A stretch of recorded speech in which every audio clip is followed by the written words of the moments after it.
Hi, this is Sandro. Of course, the biggest question that I get asked is how do I fill my diary with quality meetings, ideally new clients?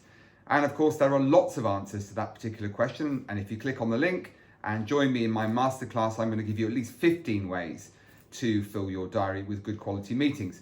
Let me just give you one to get you started. Now, unfortunately, I think in our particular profession, we have forgotten the art of communication. And I'm going to point you to this, probably your most valuable prospecting tool, because on that particular device, there are probably hundreds of names and telephone numbers, many of which you probably haven't communicated with for quite a number of years.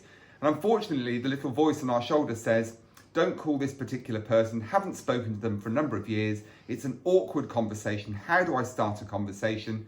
But I'm going to give you a little idea now that will help you to break the ice, to open those doors and opportunities to the people that maybe you haven't connected with for a while. And it's called a hello call. There is no particular reason why you should be calling, other than maybe on social media, you've seen that they've had a baby, recently got married, moved home, for example, or just shared some important information with their friends and family. So once we make this hello call, it's for no particular reason other than to just say hello, to point to the fact that you've come across their details on social media or you've heard their name mentioned and it has prompted you to get back in touch. Now, if you remove the problems that are associated in our minds with the outcome, the yes or the no, then these calls are really easy to make because we're not expecting a positive outcome. We're just expecting to make a phone call, say hello, and no more than that. There are always one or two outcomes when we make these connections. Either the person thanks us for taking the trouble to get in touch, and now the door is slightly ajar for future opportunities to reconnect.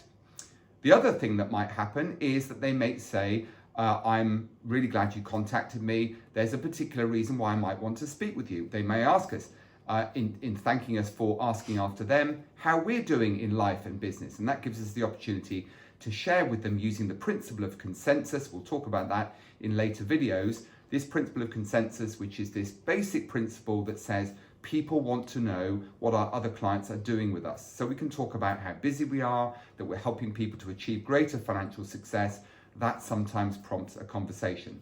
But we're looking for a win-win here, an outcome that is going to be positive regardless. Either they say, thanks so much genuinely for getting in touch, or they say, I'm really glad you got in touch. Let's have a conversation.